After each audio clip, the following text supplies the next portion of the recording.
taqarrub kepada Allah Subhanahu wa ta'ala.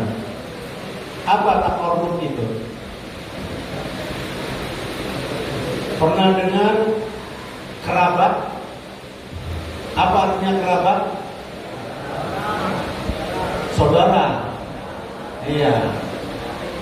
Karin, pernah dengar karin? Apa artinya? Teman. Kerabat, saudara, karin, teman. Pernah dengar kurban? Apa artinya? Motong sapi. Itu semuanya sama. Kerabat, karib, kurban, artinya adalah mendekatkan diri. Sahabat karib, sahabat yang dekat. Kerabat, karena dia dekat dengan kita. Kurban, dalam rangka mendekatkan diri kepada Allah Subhanahu wa ta'ala. Taqarrub, upaya untuk mendekatkan diri kepada Allah Subhanahu wa ta'ala. Lah, sebelum kita mengarah pada materi ini, saya ingin tanya. Ini yang di depan nih. Nah, ini di depan ini. Yang kuenya masih utuh. Namanya siapa? Endang. Nahrawi. Dari mana? Cengkareng. Nahrawi punya istri belum? Sudah. Nah, sekarang begini. Dulu waktu pacaran, kan sebelum nikah kan tengok-tengok dulu gitu ya. Nahrawi belum kenal dengan calon istri. Lama-lama kemudian kenal. Tapi calon istrinya ternyata belum merespon pacarnya itu. Bagaimana caranya agar Nahrawi itu dekat dengan dia dan kemudian disenangi oleh dia? Gimana caranya? Hah? Deketin. Pertama, deketinnya gimana? Bawain martabak. Main ke rumahnya. Terus ya ngajak makan bakso. Itu namanya taqarrub. Apa artinya? Mendekatkan diri kita kepada siapa namanya? Istrinya? Siapa? Elsa. Isa. Rizka.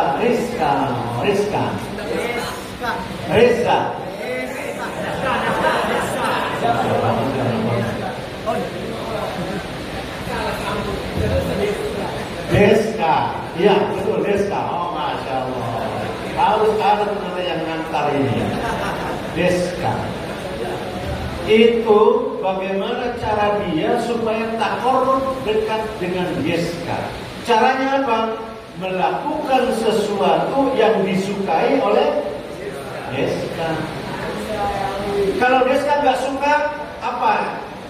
Penampilan Deska. Benci, cemberut. Begitu Deska cemberut, dia khawatir jauh dengan Deska. Khawatir. Maka dia selalu menjaga agar perbuatannya disukai terus oleh Deska. Betul toh? Sekarang apalagi sudah jadi istrinya. Bukan hanya dekat, merapat, kemudian menjadi hangat. Masya Allah. Ingat nggak sama istri sekarang? Ingat. Ingatlah. Ingat terus. Udah sarungnya jadi dikep dulu gitu ya. Sama mendekati Gusti Allah itu, bagaimana caranya kita supaya dekat dengan Allah? Kita mau gak disayang sama Allah? Mau. Tapi bagaimana caranya supaya Allah menyayang kita? Dengan cara taqarrub. Mendekatkan diri kepada Allah. Bagaimana cara mendekatannya? Sama seperti tadi. Berbuat sesuatu yang disukai oleh Allah. Nah, kalau perbuatannya gak disukai oleh Allah, gak bisa. Taqarrub. Mendekatkan diri kepada Allah Subhanahu wa ta'ala. Bagaimana caranya taqarrub? Supaya kita dekat kepada Allah Subhanahu wa taala. Di antaranya pertama, kita melaksanakan ibadah sesuai dengan ketentuan yang diberikan oleh Allah. Ibadah, apa ibadahnya? Sholat, baca Quran, ngaji dan sebagainya. Semua itu kita lakukan. Yang kedua, mengamalkan ibadah sunnah sampai ibadah wajib tadi. Berdoa kepada Allah Subhanahu wa taala, melakukan amal soleh, nolong orang, membantu orang, berusaha sabar dan syukur. Nah ini, di tempat ini kita doanya apa? Siapa namanya nih di depan? Sabar, sudah namanya sabar ini, Masya Allah. Udah kelihatan wajahnya sabar sekali ini. Pak Sabar, doanya apa?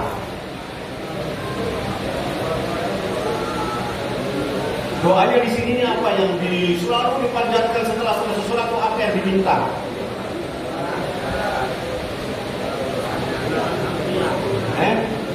Cepat pulang, katanya doanya cepat pulang. Ya Allah, cepat pulang, ya Allah, cepat pulang. Terus dikabul belum? Belum.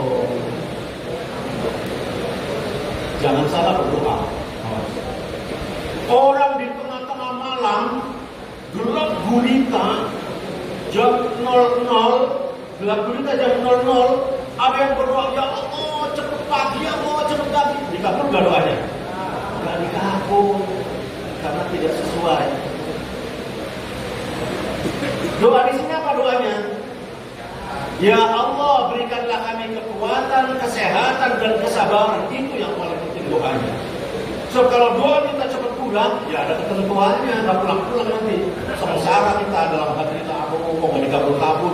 Allah disalahin lagi. Karena kita doanya sama. Maka doa yang paling utama saat kita ada di tempat ini, apa doanya? Pertama, diberikan kekuatan, baik fisik maupun keimanan. Fisiknya kuat menghadapi segala sesuatu, imannya kita kuat, meskipun imannya nggak kuat nih. Imannya harus kuat kita. Jadi baik fisik maupun mental harus kuat. Kuat. Itu yang kita minta. Yang kedua, minta dibimbing ya Allah, semoga kami ini sabar menghadapi ujian ini. Ini ujian semuanya. Diuji oleh Allah. Sebab yang namanya ujian bukan hanya bencana, bukan hanya kecelakaan. Kita ada di sini pun ujian. Mohon maaf, teman-teman semua yang pernah masuk penjara itu, ternyata banyak ulama-ulama masuk penjara. Banyak. Itu artinya penjara itu bukan tempat yang hina, bukan tempat yang mulia. Saat kita memang berusaha untuk mulia di tempat ini.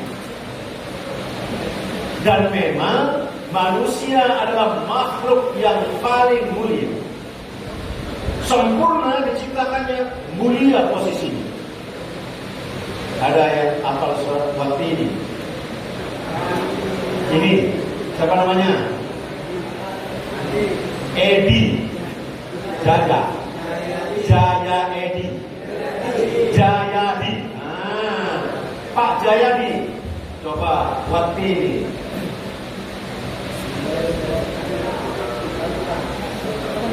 Wat-Tin. Nah, itu sudah bunyi. Tes. Korek kelihatan di bawah. Ya, Wat-Tin. Bismillahirrahmanirrahim. Wat-Tin wal-Zaitun wa tur Sin wa hadhal baladil amin. Laqad khalaqnal insana fi ahsani taqwim. Thumma radadnahu asfala safilin. Illa alladhina amanu wa 'amilus salihati falahum ajrun ghayru mamnun. Kita akan bahas 2 ayat atau 3 ayat terakhir tadi yang dibaca. Pertama, laqad khalaqnal insana fi ahsani taqwim. Kata Allah nih, sungguh telah kami ciptakan manusia itu fi ahsani taqwim, dalam bentuknya yang paling sempurna. Di mana bentuk sempurna? Baik fisik maupun mental. Sempurna kita. Coba lihat kesempurnaannya di mana? Pak Jayadi. Lihat Pak Jayadi alisnya. Alis ini rambut. Di atas kepala juga rambut. Di atas kepala disiram berapa kali sehari? 2 kali. Kalau yang di atas alis berapa kali sehari disiram? Minimal 5 kali. Tapi kenapa ini tumbuhnya lambat? Gak panjang-panjang. Di sini kok cepat panjang, sama-sama rambut di kepala. Kenapa? Itu kesempurnaan ciptaan Allah. Coba kalau Pak Jayadi rambutnya panjang, begitu mau manggil, Nul, buka dulu dia. Ini sempurna manusia. Coba lihat, tadi yang di belakang ada giginya ompong nih. Pakai apa nih? Sultan. Kenapa gigi itu begitu sampai di sini berhenti, nggak manjang lagi? Coba.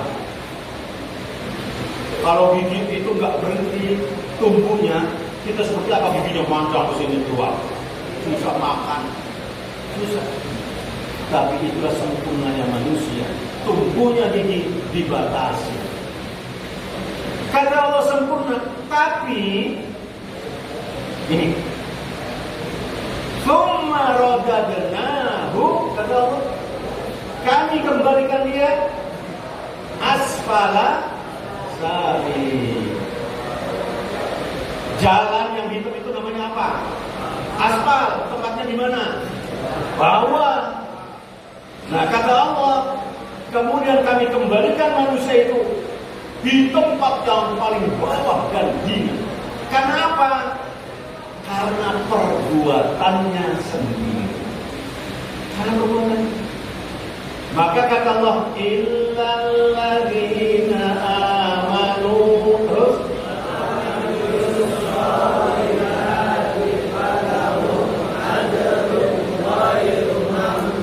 kecuali orang-orang yang beriman dan amal soleh, maka bagi mereka pahalanya tidak pernah putus. Kayak kita ini pernah kita jatuh dalam kesalahan, tapi kemudian kita kembali di sini untuk bertaubat, mendekatkan diri kepada Allah Subhanahu wa Ta'ala dengan melakukan perbuatan-perbuatan soleh. Di tempat ini kita kemudian nanti akan dikembalikan oleh Allah menjadi manusia yang utama lagi, yang ada posisinya mulia dan sempurna. Ini yang kita harapkan. Wa amilus solihati falahum ajrun. Bagi mereka tidak pernah terputus pahalanya. Bagi bapak-bapak yang ada di sini, ketika beramal soleh tidak pernah putus pahalanya, selalu mengalir pahalanya. Ini yang kita harapkan.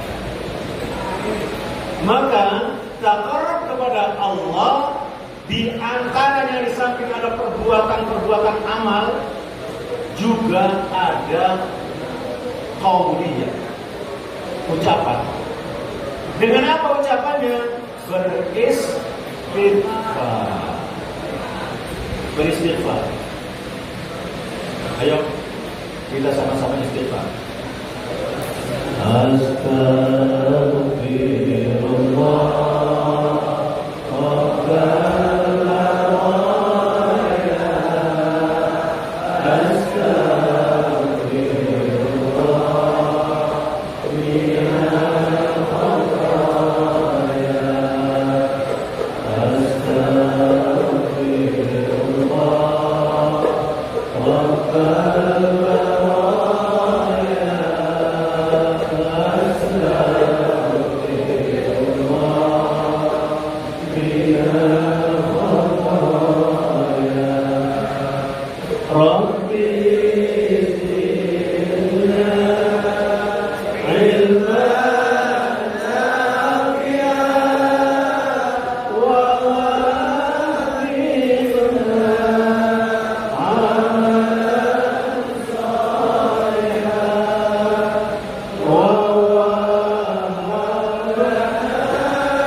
Istighfar jangan pernah lupa.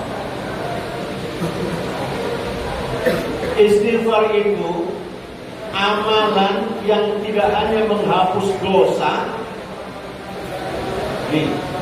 tidak hanya menghapus dosa, tapi sekaligus mendapat pahala.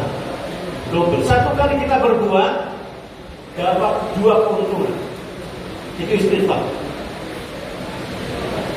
Menghapus dosa sekaligus dapat pahala. Maka jangan pernah berhenti istighfar. Apa manfaatnya istighfar? Pertama, kita mensucikan diri kita dari segala hal-hal yang buruk pada diri kita.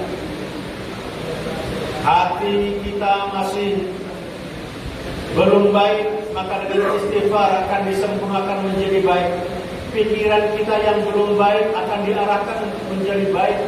Langkah kita yang belum baik kemudian akan diarahkan kepada perbuatan yang baik. Bahkan hati kita akan dibimbing oleh Allah. Kita senantiasa merasa diawasi oleh Allah Subhanahu wa Ta'ala dengan istighfar. Coba saya tanya, yang baju hitam ini, nah ini siapa namanya nih? Iya, siapa namanya? Coba pakai itu, pakai. Assalamualaikum warahmatullahi wabarakatuh. Ya, salam. Nama saya Gusti Aditya. Gusti Aditya. Gusti Aditya. Ah, ini Gusti. Ini bagaimana kita istighfar? Istighfar itu ternyata pertama kita akan menghapus dosa, yang kedua akan mendapatkan pahala, dan yang berikutnya dengan istighfar itu akan mengundang magnet rezeki. Magnet rezeki. Dengan cara istighfar rezeki akan datang. Yang lebih utama lagi, dicintai oleh Allah Subhanahu wa Ta'ala. Kata Allah, istighfar ini kan salah satu pendekatan kita untuk mendekati Allah. Salah satu cara untuk takarub kepada Allah. Kata Allah, barang siapa di antara hamba-hambaku yang mendekatiku dengan satu jengkal, maka saya mendekati dia satu hasta. Barang siapa yang mendekatiku dengan cara berjalan kaki, maka saya mendekati dia akan berlari. Artinya apa? Allah tetap lebih luas ampunannya dari segala apa yang kita lakukan. Kita bisa saja di sini mengaku berdosa. Ya Allah, dosaku sangat besar ya Allah. Tapi saya yakin ampunanmu sangat luas. Ampunanmu sangat luas. Maka jangan pernah putus asa atas rahmat Allah. Tadi saya menegur orang yang dari Kebayoran. Mana tadi itu? Yang saya tanya di belakang, dari mana? Kebayoran. Nah itu sudah 4 tahun setengah di sini katanya. Sudah 4 tahun setengah di tempat ini. Maka dia bagaimana mendekatkan diri kepada Allah, kemudian sabar kepada Allah Subhanahu wa Ta'ala. Dia senantiasa beristighfar kepada Allah. Dengan cara istighfar, kemudian dia tidak ingat posisinya ada di tempat ini. Ujuk-ujuk tahu-taunya ada datang surat bahwa dia sudah selesai masa tahanannya. Gak terasa dia. Dengan istighfar gak terasa. Karena kita istighfar terus. Bukan istighfar, bukan itu. Tadi yang dibaca Astaghfirullahaladzim. Bisa sama-sama ayo. Astaghfirullahaladzim.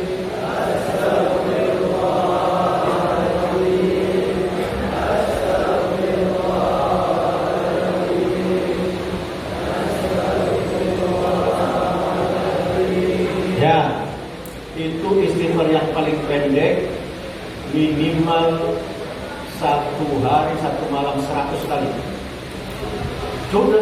Astagfirullahaladzim, astagfirullahaladzim, astagfirullahaladzim, merasa masa semakin dekat, kemudian contohnya kita disuruh pulang. Dan kayak doanya Pak Jamal. Oh ya, Pak Sabar. Doanya Pak Sabar, pengen pulang, doanya pengen pulang. Banyak istighfar, taunya pulang. Banyak istighfar. Dekatkan diri kepada Allah, takarrub kepada Allah Subhanahu wa taala. Orang yang ingin dicintai oleh Allah, dekatkan diri kepada Allah dengan melakukan amal-amal yang dicintai oleh Allah Subhanahu wa taala. Kalau amal kita sudah dicintai oleh Allah, apapun yang ada di tempat ini itu menjadi indah. Semuanya indah. Itu yang namanya di penjara karena tidak salah. Dianggap salah, ditahan. Tapi di penjara dia tenang. Malah dia banyak berpikir kepada Allah, malah dia dapat mengajarkan yang lain. Dia dekatkan diri kepada Allah, semakin dia tenang, dia semakin tidak terasa kalau dirinya ada di penjara. Tapi yang dia rasakan berhadapan dengan orang-orang soleh setiap hari ngaji bersama. Setiap hari. Masya Allah. Gaulnya ini, kalau ada orang ngaji di majelis-majelis ilmu seperti itu, para malaikat kumpul. Ketika para malaikat kumpul, kita berdoa, langsung dikawal oleh malaikat untuk disampaikan kepada Allah Subhanahu wa taala. Maka di tempat ini adalah tempat kita untuk banyak bertakarrub kepada Allah, bukan mengeluh. Bukan tempatnya mengeluh. Tempat kita di sini adalah takarrub kepada Allah Subhanahu wa taala. Apapun yang terjadi, kita dekatkan diri kita kepada Allah Subhanahu wa taala. Kalau kita sudah merasa dekat, pasti kita tenang, pasti. Kita sudah dekat dengan Allah, pasti Allah akan memberikan ketenangan. Karena kita zikir terus, kita ingat terus kepada Allah, kita merasa diawasi kepada Allah. Kata Allah, ala bidzikrillahi tatma'innul qulub. Ingatlah, dengan zikir kepada Allah, maka hati kita akan tentram dan tenang. Karena itu, mari saya mengajak kepada teman-teman semua, kita takarrub kepada Allah Subhanahu wa taala dengan berzikir kepada Allah, melakukan amal-amal yang saleh, dan kemudian kita bertaubat kepada Allah, betul-betul akan meninggalkan seluruh perbuatan-perbuatan yang dilarang oleh Allah Subhanahu wa taala, sehingga kita begitu keluar menjadi manusia yang sempurna. Mudah-mudahan Allah akan menjadikan kita semua menjadi para penghuni surganya Allah Subhanahu wa taala. Wallahul musta'an wa huwa waliyut taufiq.